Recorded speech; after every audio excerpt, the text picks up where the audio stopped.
C'est la seconde partie de l'émission Le Monde en 7. On va parler maintenant du Togo, les élections locales avec ou sans réforme, c'est le grand dilemme. On sait qu'au Togo, depuis un moment, toutes les énergies étaient concentrées sur la question des réformes constitutionnelles, institutionnelles et électorales. On s'est accroché à ces réformes jusqu'à ce que les législatives du 20 décembre 2018 soient passées. Ces réformes n'ont pas été opérées. On annonce maintenant les élections locales pour le premier semestre de l'année 2019. Certaines formations politiques disent il faut ces réformes avant toute élection. D'autres trouvent que ce n'est pas véritablement indispensable.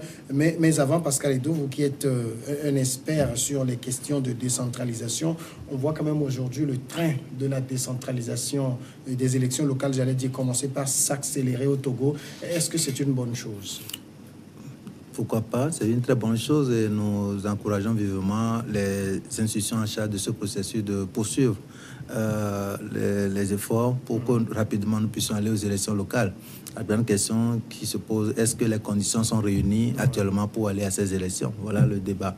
Une bonne chose, vous le pensez aussi, on accélère le processus maintenant pour ces élections? Non, je crois qu'il faut qu'on aille vite. Nous avons longtemps attendu ces élections locales. Les élections sont en réalité l'aboutissement d'un processus. Et ce processus a été vraiment très inclusif à tous les niveaux, c'est-à-dire au niveau de l'élaboration du cadre légal devant régir et l'organisation des élections locales et l'organisation des futures communes. Ce travail a été très inclusif et on ne peut pas dire qu'on a de meilleurs tests, mais je pense que ce qu'on a est déjà bon pour qu'on puisse avancer. Allons-y à l'expérience, relevons les difficultés au fur et à mesure, nous allons améliorer. Les tests sont modifiables.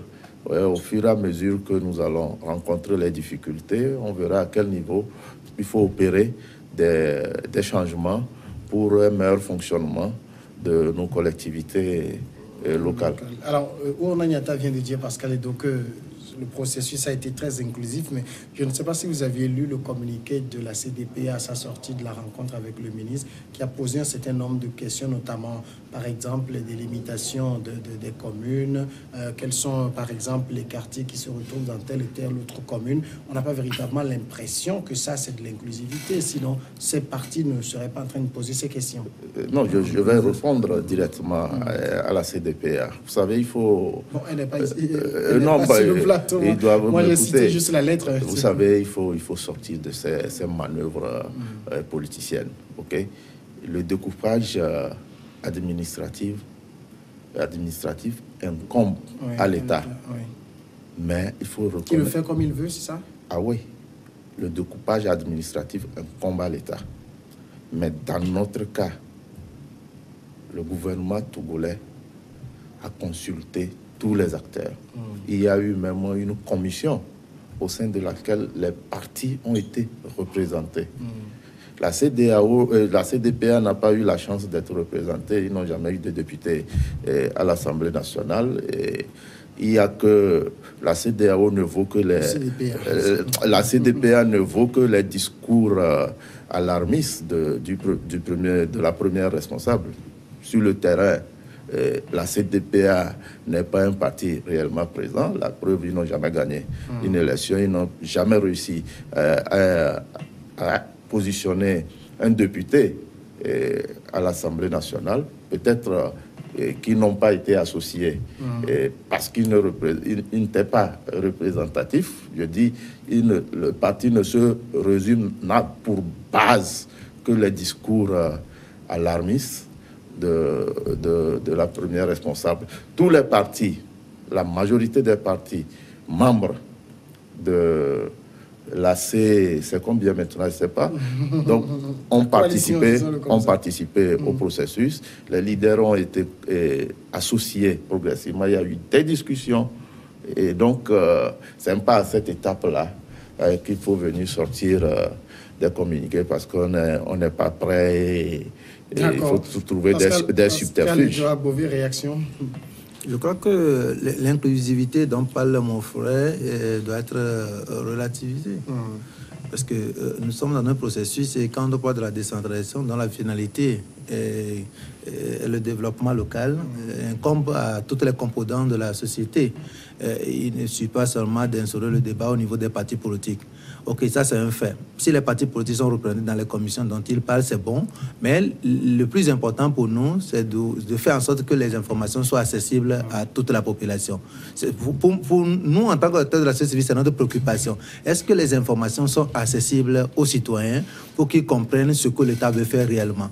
Vous voulez faire quelque chose pour la population, vous ne devez pas leur priver des informations. Vous savez, c'est l'État qui fait la décentralisation, bien sûr, mais l'État a présenté les limites de ses actions. C'est pourquoi il a décidé de transférer maintenant une partie de ses compétences aux collectivités territoriales qui devaient être gérées par les citoyens à la base. De ce fait, l'État qui conduit ce processus doit rendre disponibles toutes les informations pour que les citoyens sachent que l'État leur redonne le pouvoir de s'organiser à la base. Mais on a constaté que le débat est toujours est resté au niveau des acteurs, est plus resté au niveau des acteurs politiques. Ce qui fait que les citoyens qui devaient avoir l'information pour savoir que désormais l'État décide maintenant de nous redonner le pouvoir pour que nous puissions nous organiser à la base, pour pouvoir faire face à nos problèmes. Cette population n'est pas informée. C'est l'enjeu. Autre chose, par rapport au cadre juridique, aujourd'hui, la préfecture du Golfe est scindée en 7 communes. Aujourd'hui, les citoyens qui sont à Lomé ne savent pas où commencent les délimitations de ces communes-là. Alors qu'au départ, dans la première loi votée le 13 mars 2007, il a été précisé la commune, c'est que le Grand Lomé, on a précisé la commune Grand Lomé. Maintenant que la nouvelle loi votée en janvier 2018 a scindé la commune, le Grand Lomé, en 7 communes, il va falloir que les citoyens soient informés. C'est dit dans la loi que le ministre de l'administration territoriale doit prendre un arrêté pour préciser le découpage, en fait, préciser les délimitations de ces communes-là. Les citoyens ne sont pas encore informés. Aujourd'hui, nous n'avons pas encore une base électorale, c'est-à-dire que liste des inscrits pour aller à ces élections, pas communes. Parce que la base que nous avons, c'est la base, c'est la préfecture.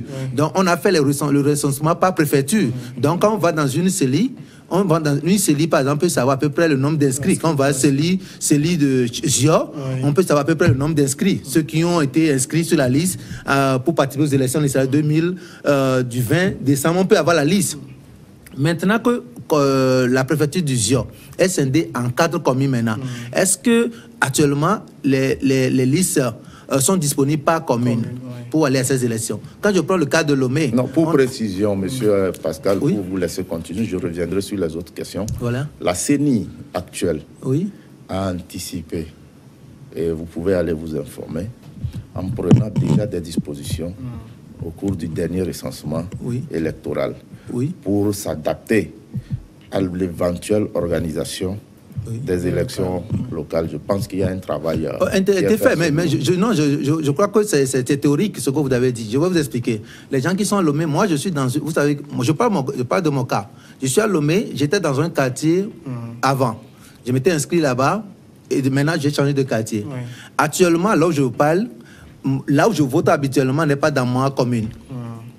Je dis je suis à Lomé, là où je vote actuellement, parce que je n'ai pas changé de site. Je me déplace toujours pour aller voter à l'ancien centre, en fait, à l'ancien bureau de vote. Ce qui fait qu'aujourd'hui, je ne me retrouve pas dans ma commune.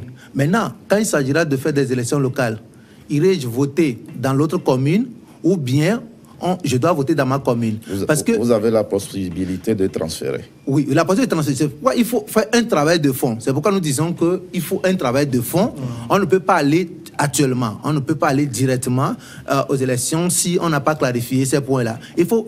On doit sensibiliser les citoyens. Vous savez que le ministère de l'administration territoriale a commencé la sensibilisation et c'est maintenant que les gens comprennent mieux la chose. On aurait pu sensibiliser les gens pour que les gens comprennent d'abord ce que l'État veut faire pour mieux participer à ce recensement électoral. Donc aujourd'hui, je ne pense pas que vu l'urgence, on pourra parler de recensement, mais peut-être on peut envisager quand même la révision de la liste électorale pour que vraiment les citoyens soient vraiment situés par rapport à cette situation.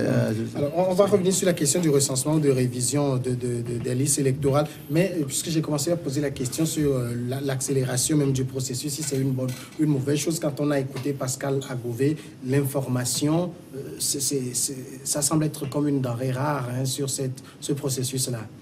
Non, je pense que... C'est fait à dessein pour maintenir les gens dans un certain flou. Non, je ne crois pas. Je ne crois pas. C'est qu'il y a la responsabilité des autorités en charge le ministère de l'administration territoriale qui doit développer un plan de communication pour permettre une meilleure sensibilisation des populations sur tout le processus. Je pense que ce travail n'est pas suffisant. Il se fait, mais il faut l'approfondir et il faut s'attacher les services des spécialistes pour approfondir ce travail de sensibilisation. Ce travail incombe aussi aux acteurs de la société civile, comme M. Pascal Agové. Il le fait déjà, et puis je l'encourage à continuer. Ce travail incombe aux acteurs de la société civile. Il incombe également aux partis politiques qui doivent sensibiliser leurs militants, leurs bases et autres sur le processus.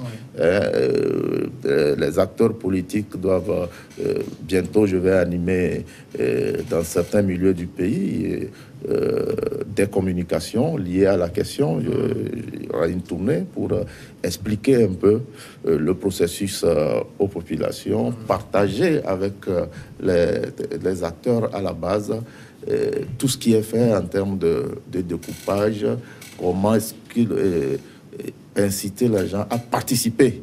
Et parce qu'il faut, pour le dynamisme, pour la vitalité de la démocratie, à la base, il faut une participation citoyenne. Donc, il faut former les gens, il faut les préparer à la participation citoyenne pour qu'ils puissent mieux contribuer à la réussite du processus. Le gouvernement fait ce qu'il fait, mais nous aussi, nous devons jouer notre rôle.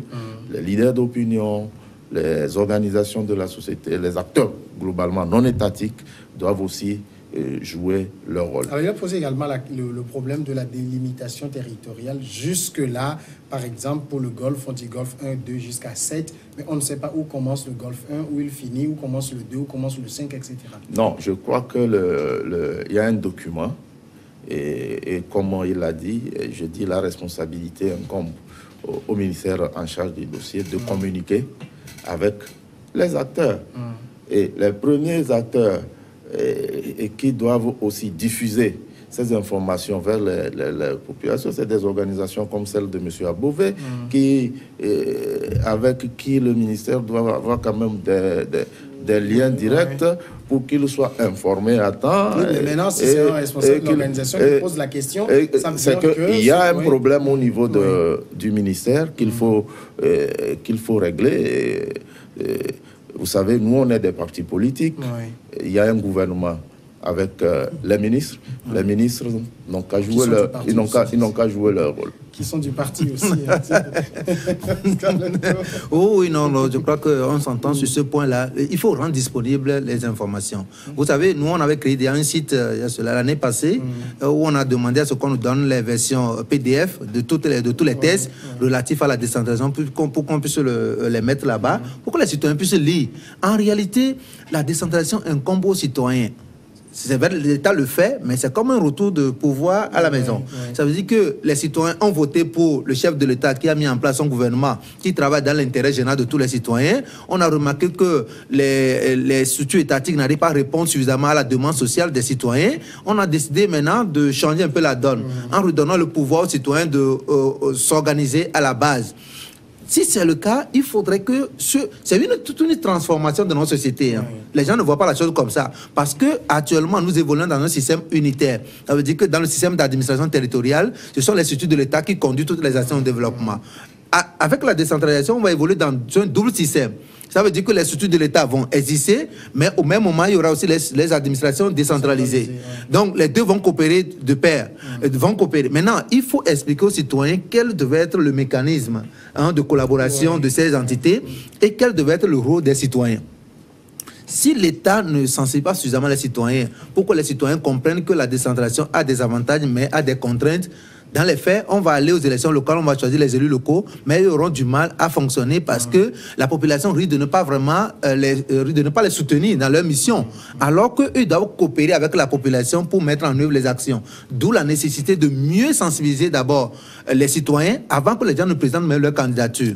Parce que les gens pensent que ces élections sont comme les élections législatives. Quand ils seront conseillers municipaux, ils auront un salaire, ils auront tous les privilèges, alors que c'est faux. Alors que c'est faux. D'ailleurs, c'est un engagement. Vous aurez à utiliser encore une partie de votre temps, vous allez vous sacrifier beaucoup pour votre population. Donc, il faudrait que les candidats comprennent ces enjeux. Ceux qui vont aller aussi voter pour ces candidats doivent comprendre l'enjeu pour savoir quel type de candidat est mieux placé pour vraiment conduire les actions de développement local. Donc, si ces préalables ne sont pas faits, le gouvernement risque d'être encore déçu. Puisque, quoi qu'on dise, le gouvernement veut passer par ce moyen pour accélérer le développement local. Donc, nous, en tant que citoyens, nous devons comprendre l'enjeu et savoir ce que nous devons apporter comme contribution pour que cela marche. C'est tout. L'une des faiblesses qu'on remarque qui est relevée par beaucoup de personnalités pour le gouvernement togolais, l'exécutif, le gouvernement, c'est l'absence de communication. Est-ce que ça, il ne faudra pas que le gouvernement travaille là-dessus pour savoir qu'aujourd'hui, l'environnement même est propice pour qu'on mette l'information à la disposition des gens? Non, je pense qu'il y a un travail qui se fait. Ces derniers temps, vous allez constater quand même que le gouvernement fait l'effort par rapport aux années précédentes de communiquer. Mais ce n'est pas encore suffisant, ce n'est pas encore très structuré, ce n'est pas encore bien cadré. Donc il y a un travail à faire au niveau du gouvernement en termes d'organisation du système de communication pour que les informations utiles puissent parvenir aux acteurs concernés, puissent parvenir aux populations et autres. Donc il y a un schéma à définir. Je pense que tout le monde peut contribuer à ce travail-là. Il y a un besoin de communication. Nous avons traversé des périodes difficiles dans le pays, parfois par manque de communication. Oui, bien sûr. Il y a beaucoup d'actions qui sont entreprises par le gouvernement, qui ne sont pas connues par la population. Et même les bénéficiaires de ces actions-là ne savent pas comment y accéder. Donc, il y a un travail à faire et nous encourageons le gouvernement à se pencher sérieusement là-dessus pour qu'on puisse vraiment mettre l'information à la disposition des Togolais.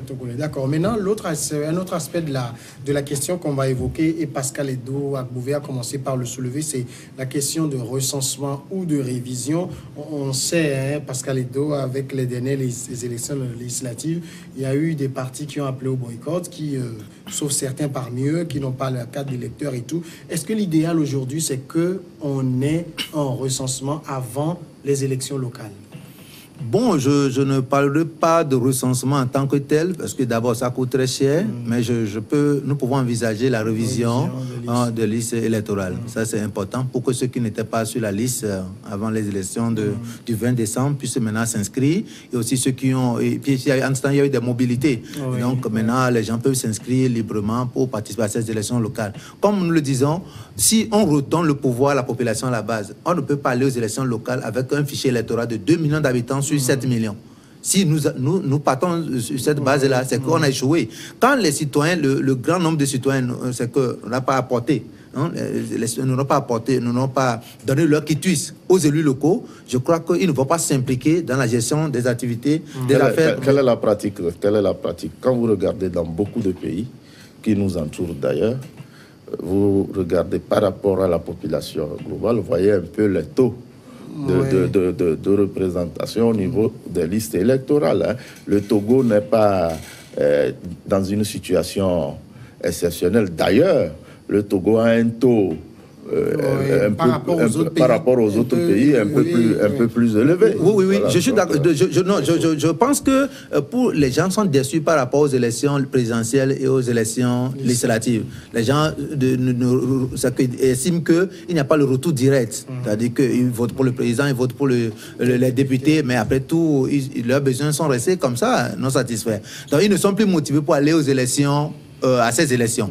Maintenant qu'il s'agit de leur redonner le pouvoir, pour dire, il faut communiquer comme ça, pour leur dire d'accord, mais vous étiez déçus, vous ne partez même plus au vote. Désormais, l'État vous redonne le pouvoir de vous organiser à la base. Donc, vous irez prochainement aux élections locales. Vous aurez à choisir vos propres représentants qui vont diriger les affaires de vos communautés. Par conséquent, chacun de vous doit aller à ces élections.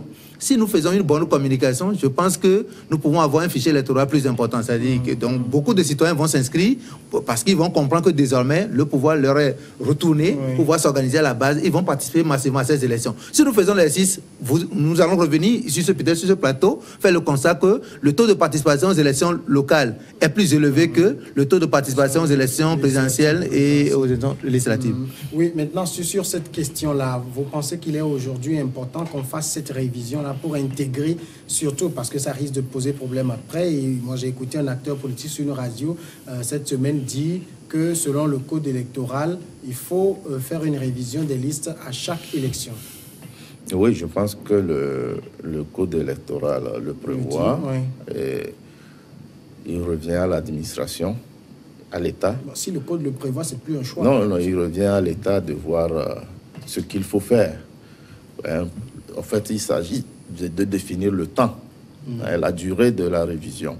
Dans tous les cas, je pense qu'il y aura nécessairement une révision, mais il faut, en fonction des moyens disponibles, définir le temps de la révision électorale. L'État verra ce qu'il y a lieu de faire. Nous avons eu une élection en décembre passé, et après avoir traversé une période de paralysie totale des activités économiques dans le pays. Ça va être un argument pour ne pas faire? Non, pas du tout. Moi, je parle d'un constat. Non, parce que je vois là où vous voulez en venir. Parce que, non, je relève le défi et la difficulté, en réalité, que l'État peut avoir en termes d'investissement pour l'organisation de ces élections. Mais il est important de faire un effort pour réussir à faire une révision, permettre. Il y a des jeunes qui n'avaient pas 18 ans en 2018, qui ont maintenant 18 ans. Il faut qu'ils aient l'occasion de s'inscrire sur les listes électorales.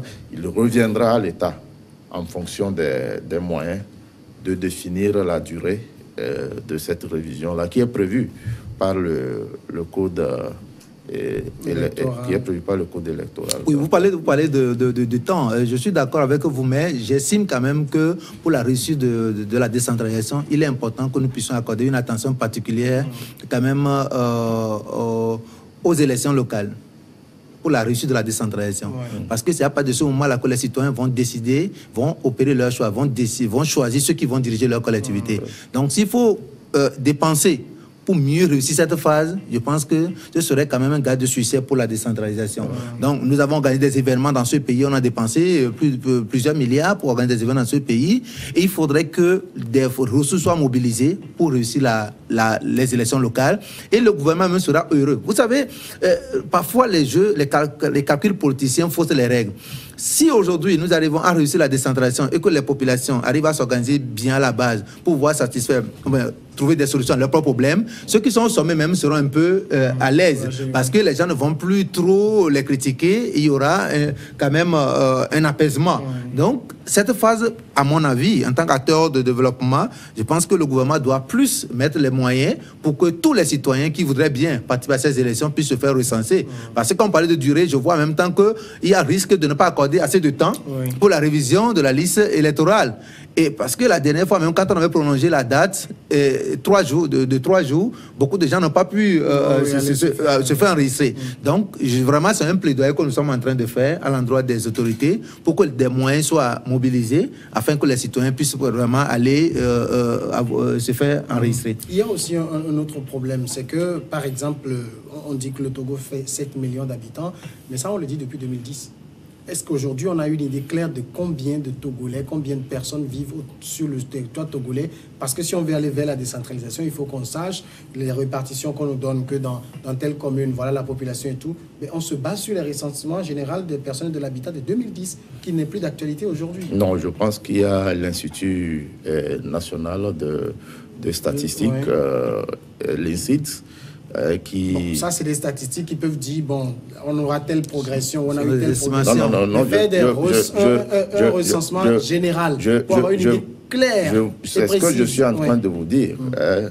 Il y a l'INSID est en train de préparer un recensement général. Oui, vous dites est en train, donc ça n'a pas encore eu lieu. Non, le recensement, je dis, le recensement se fait sur des périodes données. Le Togo 2010, a fait 2019, oui, c'est acceptable. Et cette année, nous aurons un recensement. 2019, nous aurons un recensement. Mais pas avant les élections locales, je crois. Nous aurons un recensement et ça permettra aux prochains élus d'avoir une idée de la population, en tout cas togolaise, et puis de leurs communes et autres. Donc, on n'a pas besoin nécessairement de faire ce recensement avant les élections locales, mais toujours est-il que ce recensement aura lieu cette année, d'après les informations que moi j'ai au niveau de l'INSID. Donc, c'est une bonne chose. Il faut encourager que ces élections et ce recensement-là ait lieu. C'est un problème que vous soulevez qui est très important. Il faut maîtriser la démographie pour mieux définir les politiques nationales. Pour mieux définir les politiques nationales. Et je pense que l'État en est conscient. Donc l'INSID, avec le ministère de la Planification, est en train d'évoluer rapidement pour que ce recensement-là soit lancé. Donc, voilà. Alors, sur notre volet, Pascal Edouard Bouvet, je vais poser peut-être une question qui semble un peu, comment dire, illusoire. C'est-à-dire, on a voté en 2018, on vote en 2019, on va voter en 2020. Ça fait au moins une élection chaque 1 an et demi sur une période de 5 ans, et on va faire des recensements ou des révisions qui vont coûter de l'argent. Pourquoi, par exemple, quand on va aux élections en 2018, on ne se dit pas, puisque nous voterons en 2020, on prend en compte tous ceux qui ont 16 ans. Dans 2 ans, ils auront 18 ans. Et on s'épargne beaucoup d'argent. Bon, vous posez un problème de recensement. Je crois que le problème n'est même pas à ce niveau. Le problème se pose même au niveau des élections. Parce que vous savez que quand des élections sont en vue dans un pays, cela ralentit les activités économiques, cela n'encourage pas les opérateurs économiques à venir. Donc ça, c'est un manque à gagner pour le pays. Donc si on organise les élections chaque année comme ça, l'économie risque de ne pas vraiment fonctionner. Maintenant, le contexte actuel est spécifique.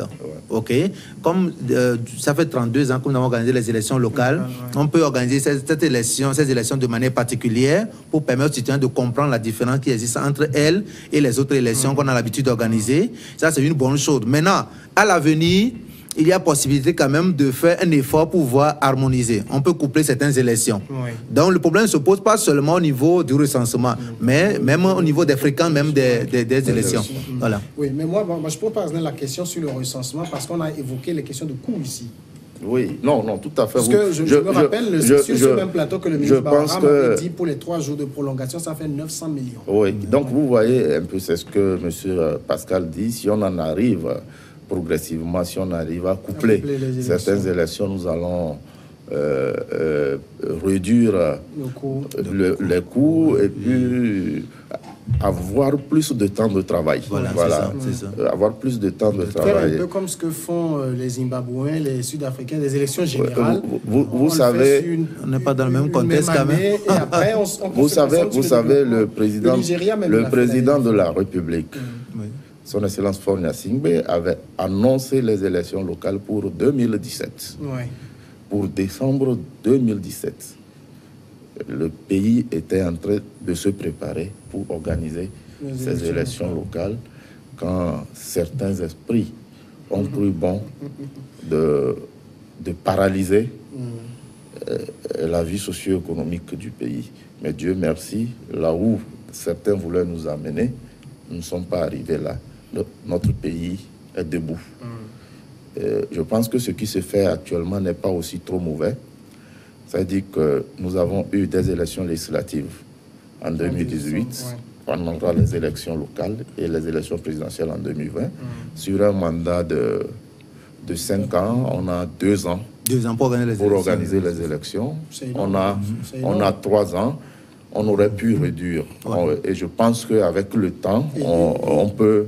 On le dit maintenant, mais vous savez que les périodes préélectorales sont l'objet de véritables tensions qui amènent parfois même à repousser. Oui, non, ça fait 2 ans, mais avec le temps, on peut toujours améliorer. On peut arriver à coupler peut-être les présidentielles avec les législatives et même faire en sorte même que toutes les élections se tiennent en une seule année, la même année. Là, on a quand même 4 ans pour travailler. Les investisseurs, on a une seule année électorale. On crée moins d'inquiétude parce qu'en Afrique, à chaque fois qu'il y a des élections, les investisseurs sont méfiants.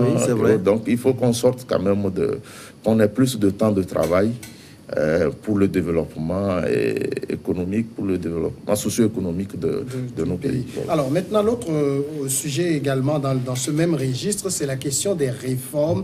Pascal Edouard Bouvet, il y a 2 écoles qui s'affrontent sur le sujet. Il y a une école qui dit on ne veut plus d'élections au Togo s'il n'y a pas les réformes. Et quand on parle des réformes, c'est constitutionnel, institutionnel, électoral. Il y a une autre école qui dit il n'y a pas de rapport entre les deux. Quelle est votre position ? Je reste un peu... Je voudrais rester un peu neutre sur les questions de réforme, mais je me dis qu'aujourd'hui, le parti au pouvoir est responsable de ce qui doit se passer. Parce qu'on aurait pu comprendre, écoutez, que l'opposition radicale, en fait, l'opposition qui faisait partie de la C14 aurait empêché certaines réformes qui devaient être opérées depuis. Aujourd'hui, ces partis ne sont plus à l'Assemblée, donc le parti au pouvoir est libre d'opérer les réformes. Donc pour moi, en me référant à la déclaration de programme du Premier ministre, je reste confiant que ces réformes auront lieu incessamment. Donc on ne peut plus rester à ce niveau. Maintenant, ceux qui estiment qu'il faut faire les réformes, oui, comme je le dis, les réformes seront faites. Maintenant, est-ce que les réformes seront faites selon leurs désirs? Ça, c'est une autre question. Donc, on ne peut pas aussi attendre d'abord les réformes avant d'évoluer dans le processus électoral. Donc, si nous sommes confiants que le pouvoir, le Parlement actuel va opérer les réformes dans quelques jours, dans quelques mois, il est important quand même que nous puissions aussi participer au processus électoral. Parce que ceux qui réclament les réformes aujourd'hui n'ont aucun moyen de pression sur l'État, sur le gouvernement, ou bien sûr, puisqu'ils ne sont même pas à l'Assemblée. Donc, si vous le dites, c'est une déclaration d'intention, mais sachez quand même que vous n'avez aucun moyen de pression. Aucun moyen de pression. Donc, pour dire, d'accord, nous allons mettre cette pression, peut-être contre les partis contre sur la rue, mais dans le contexte actuel, il y a une institution qui est chargée d'opérer les réformes. C'est l'Assemblée nationale. Et aujourd'hui, l'Assemblée nationale a commencé son travail. Je crois que les commissions sont en train d'être mises en place et d'ici avril, ces commissions vont commencer par travailler. Et selon les déclarations des élus ou bien du Premier ministre, les premières tâches auxquelles vont s'atteler, les députés, ce sont les réformes. Donc pour moi, il n'est plus question de traîner sur les questions de réforme. Maintenant, comme je le dis, le pouvoir est responsable aujourd'hui. Si on ne fait pas les réformes en 2019, ce n'est plus l'opposition, c'est le pouvoir. Si on n'organise pas les élections locales en 2019, ce n'est plus l'opposition, c'est le pouvoir. Ce qui voudra dire que quand on a le pouvoir, il faut l'assumer. Aujourd'hui, on peut faire confiance quand même au pouvoir que ce qui est déclaré sera fait. Et c'est ça qui permettra aux citoyens de juger de la bonne foi du pouvoir. Élection locale avec ou sans réforme? Non, heureusement que dans votre chute, vous êtes revenu à la vérité. Parce que la neutralité ne signifie pas le refus de dire la vérité. Donc, il faut dire la vérité. Voilà. On parle de quelle réforme? On parle des réformes du cadre légal d'organisation des élections locales? Non. Donc, il n'y a pas de rapport. Les réformes dont il est question ne touchent en rien l'organisation des locales. Et aujourd'hui, ces réformes incombent à une institution qui a son fonctionnement. Voilà. Et ceux qui parlent ont eu la chance de travailler au sein de cette institution avant de s'engager dans un suicide collectif. C'est un choix. Donc, c'est un choix. En politique, c'est un choix. La participation est un choix démocratique. La non-participation est un choix démocratique. Voilà. Donc, ils ont travaillé au sein de cette institution et ils connaissent le fonctionnement de l'institution. Voilà. Cette institution est mise en place. Et les commissions sont en train d'être formées. Il y aura bientôt la rentrée solennelle. Après la rentrée solennelle, les députés vont devoir discuter en urgence de cette question de réforme.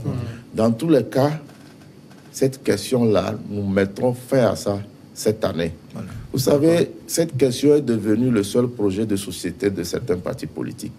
Nous voulons que le débat évolue, que le débat politique puisse aller au-delà et qu'il soit qualitatif.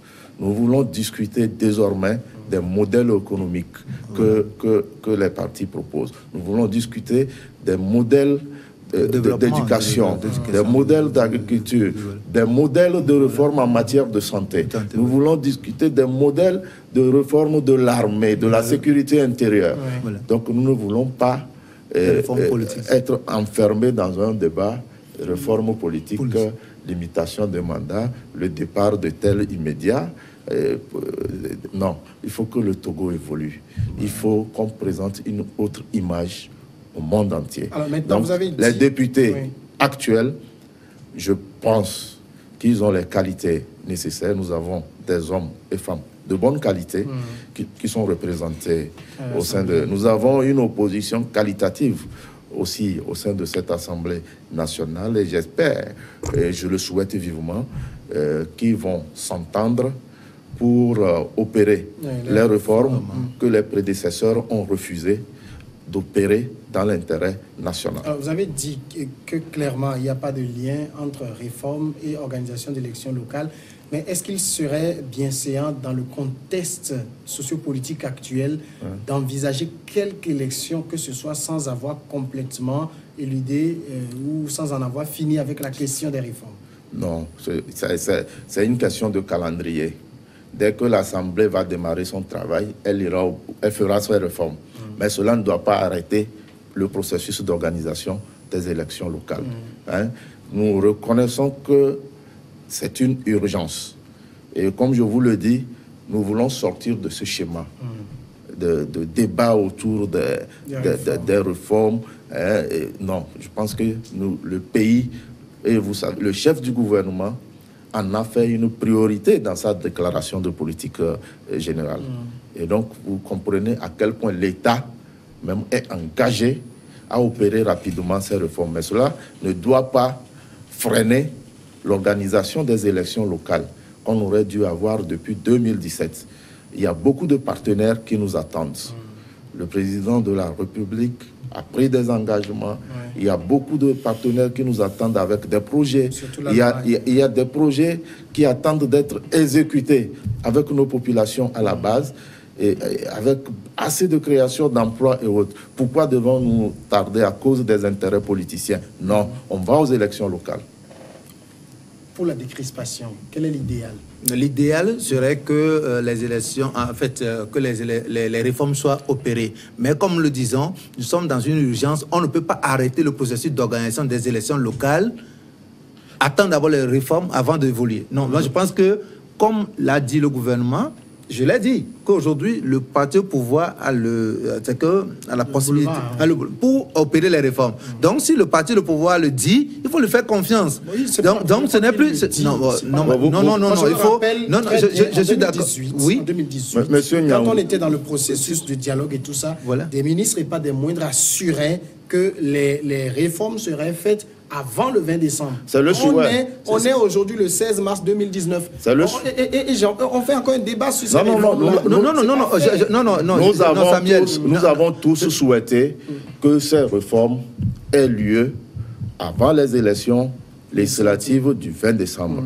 Mais vous savez tous que le gouvernement n'avait pas, ou bien du moins le quota qu'il fallait, dans tous les cas, le pouvoir n'avait pas la possibilité d'opérer à lui seul ces réformes. Le quota qu'il fallait avoir à l'Assemblée nationale. Voilà. Et puis, quand vous parlez de décrispation, vous parlez de quelle décrispation encore? Il y a rien. Non, Samuel, c'est ce que je voudrais dire.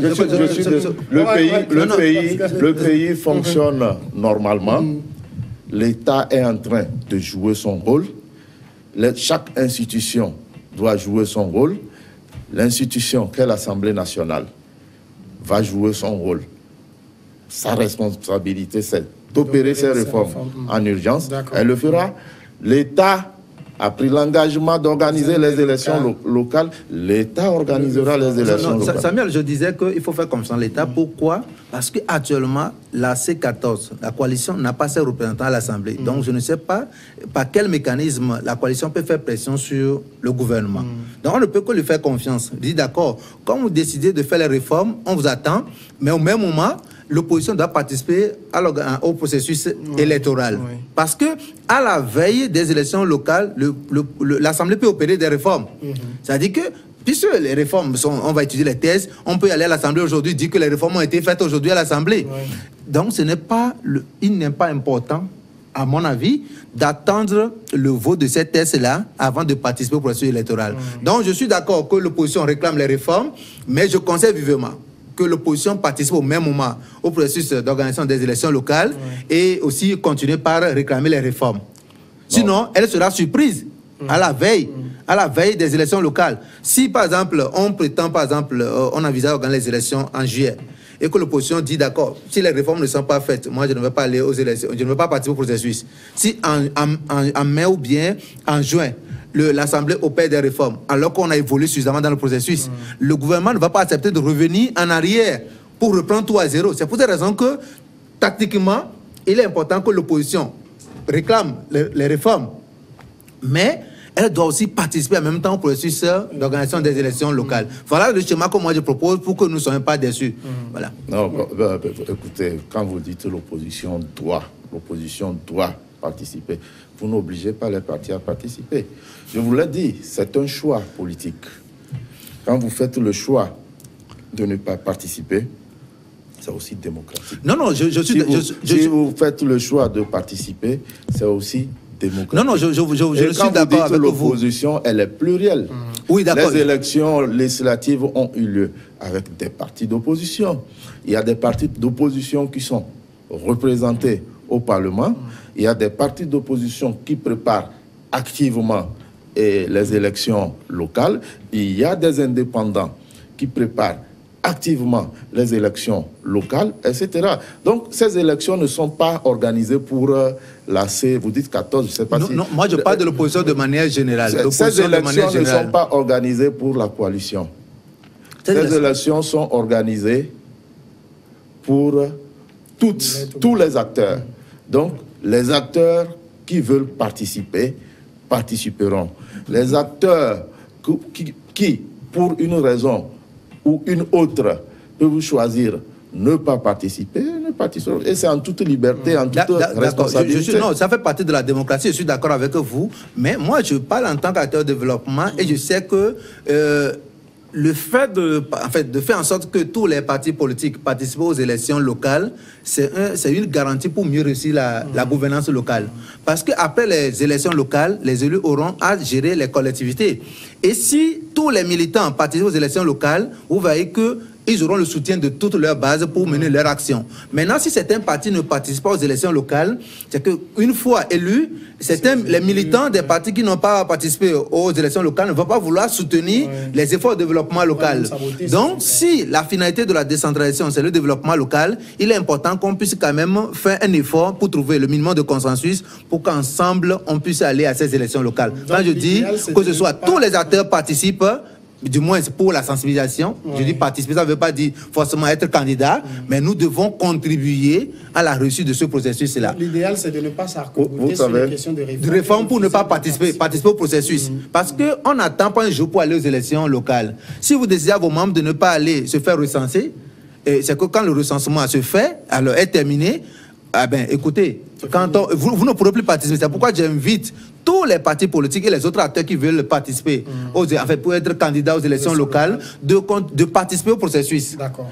Vous savez, le gouvernement est dans la logique de l'inclusion. Voilà. Et vous allez constater vous-même que le ministre de l'administration territoriale a rencontré tous les partis politiques, les partis qui animent la vie politique actuellement. Voilà. L'Union pour la République a été consultée, le NET, l'UFC, l'ANC, tous les partis ont été consultés. Et donc, le gouvernement reste, et le président de la République reste dans la logique de l'inclusion dans l'intérêt national. C'est ce que je dis aussi pour les encourager. C'est ce que je dis aussi pour les encourager à participer. Pour des intérêts autres, si pour des intérêts autres, des gens choisissent de ne pas participer, je ne suis pas sûr que le gouvernement ait la possibilité de forcer des gens. Je suis d'accord. Sur ce plan, je suis d'accord avec vous. Mais moi, je pense que les partis politiques doivent comprendre le message qu'il n'est pas question d'attendre pour dire qu'on doit d'abord opérer les réformes avant de participer au processus. D'accord. Pascal Edouard Bové, je reste avec vous pour 1 minute. L'entrepreneuriat en milieu scolaire, vous avez lancé un truc comme ça. De quoi s'agit-il? Oui, vous savez qu'aujourd'hui, l'État fait d'énormes efforts pour permettre aux jeunes en fin de cycle de trouver des emplois à travers un mécanisme d'auto-emploi. Mais ces actions sont plus menées en aval. Donc, nous avons pensé qu'il est plus indiqué de commencer par préparer les jeunes qui sont encore dans les lycées, collèges, pour comprendre les enjeux. Oui. Parce qu'ils aussi risquent de venir allonger, ça va vraiment allonger la liste des chômeurs. Donc, nous avons pris l'engagement sur nous d'aider l'État dans ce sens, en allant dans les écoles pour parler de l'importance de l'entrepreneuriat aux élèves des collèges et lycées, de les préparer avec la participation des professionnels pour que ces jeunes soient éveillés. Comme ça, ils seront même prêts à rentrer dans la dynamique de l'entrepreneuriat pour ne pas être surpris. Donc, c'est ce que nous avons lancé comme projet. Bonne initiative. Non, bonne initiative, c'est à féliciter parce que nous disons qu'il faut une refonte de notre système éducatif pour que les esprits soient préparés à une autre forme d'intégration dans la vie sociale. Ouais. Vous savez, il fut un moment quand vous ne dites pas que vous travaillez dans tel ministère ou dans les gens ne vous considèrent pas. Les gens ne vous considèrent pas. Voilà. Mais il faut que les gens puissent comprendre les choses autrement. Donc, il faut une refonte du système éducatif. En notre temps, même au cours primaire, on avait des activités parallèles. Nous avions nos jardins potagers où on vendait la salade, les carottes et autres. Nous avions des revenus à travers des activités. Il faut revoir tout ça pour apprendre aux jeunes donner aux jeunes la capacité d'initier. Voilà, nous devons créer des clubs dans les écoles que nous appelons clubs des bâtisseurs de la cité. Ça veut dire que le programme vise à les aider à réussir leur carrière professionnelle. Au même moment, nous les préparons pour devenir des vrais assistants au développement de leur communauté. Donc, le projet vise ces deux volets-là. D'accord. Merci beaucoup, Pascal Edouard Bové, directeur exécutif de l'Initiative des jeunes pour le développement, Ournanyata, de l'Union pour la République, le parti au pouvoir. Merci, monsieur, de passer dans cette émission. Merci beaucoup. C'est un réel plaisir pour nous. Vous savez, au niveau du parti au pouvoir, nous sommes toujours disposés à communiquer et à partager notre lecture de la situation. Il y a une variété d'acteurs qui viennent et qui acceptent nos invitations, ne plus se réfugier derrière des permissions qu'il faut aller obtenir. Merci beaucoup. On se retrouve samedi prochain. Merci.